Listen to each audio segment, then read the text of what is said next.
Before I come back to this moment with context, let me paint a picture for the city.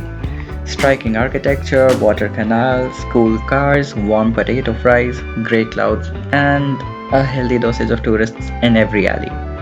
Sure, you could argue that any of those things could be a hallmark of other major cities in Europe, so what makes Amsterdam so special?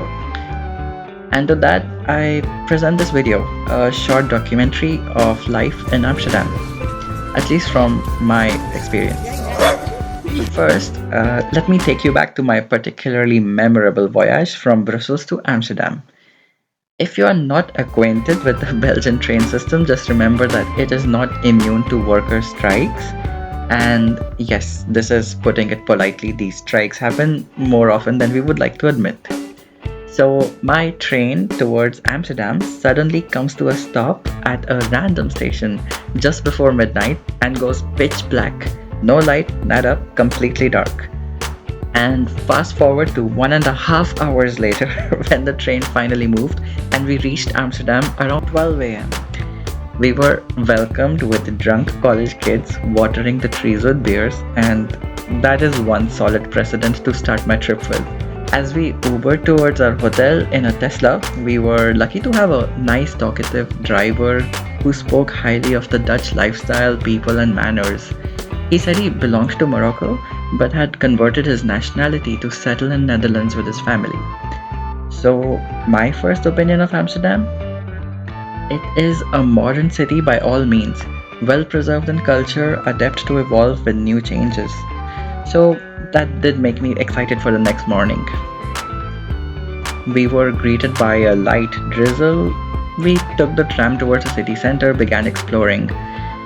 Traveling by trams here is so easy. A simple swipe with our bank cards to pay, tap in, tap out. It truly helped us escape the wrath of the cyclists. If you walk in the streets on the red roads, you know what I mean. And if I don't say it enough, I definitely think that pigeons are the real inhabitants of these cities. I literally find them everywhere I look, anytime I look. I had some really fun encounters with people as well who are living here, working here, or even the people who were touring like the same places.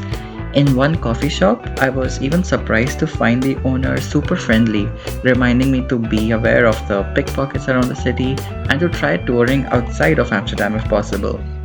And two things here. One, that these coffee shops are infamous for giving high tea and high coffee, if you know what I mean. But there are some cafes that are truly worth visiting. I'll recommend searching for any pastry shop or a bar, especially that contains different kind of tarts.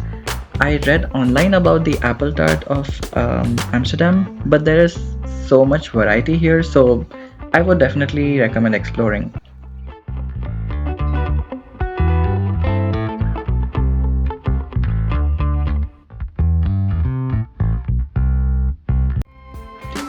And second, a common motive among many conversations that I had here with people was that I should go outside the city. So I did book a tour to a fun little place. It's called Zanshams, but more on that later. We tasted a few local beers made in the city as well. My personal favorite being Brore Tej. Most of these local beers are IPA or blonde beers, but you could always expand your horizons and order the Belgian beers. And that reminds me, while I was looking for souvenirs in a plant store, I was asking the owner Caroline about nice restaurants nearby, and she recommended some names, especially for vegetarian food, which is a great coincidence since we had started the day with dosa at Sarvana Bhavan. So, Caroline, she was very excitedly suggesting some Belgian fries shops that her vegan boyfriend loves to go to, which we of course revealed that Belgian fries are fried in animal fat. And that really made her day. She was laughing so much, but I really hope that her boyfriend does not mind when she eventually tells him.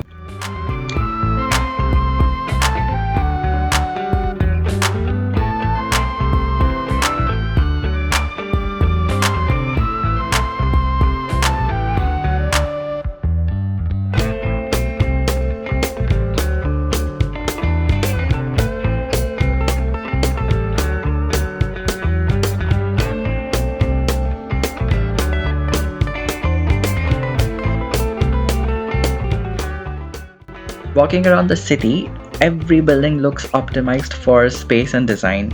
It is quite mesmerizing at times, especially with the water canals tunneling the whole city and the boat rides cruising back and forth. The city just feels constantly in motion. At one point, we even considered hopping on one boat, but it started to rain a bit harder. Classic. So, सारे plans पे पानी फिर गया. I had a lot of multicultural exchanges as well. We found a fashion shop from Egypt that does sustainable art and textile with free repairs for life, even randomly talking to tour guides in French. I truly exercised every language and interest in my toolkit.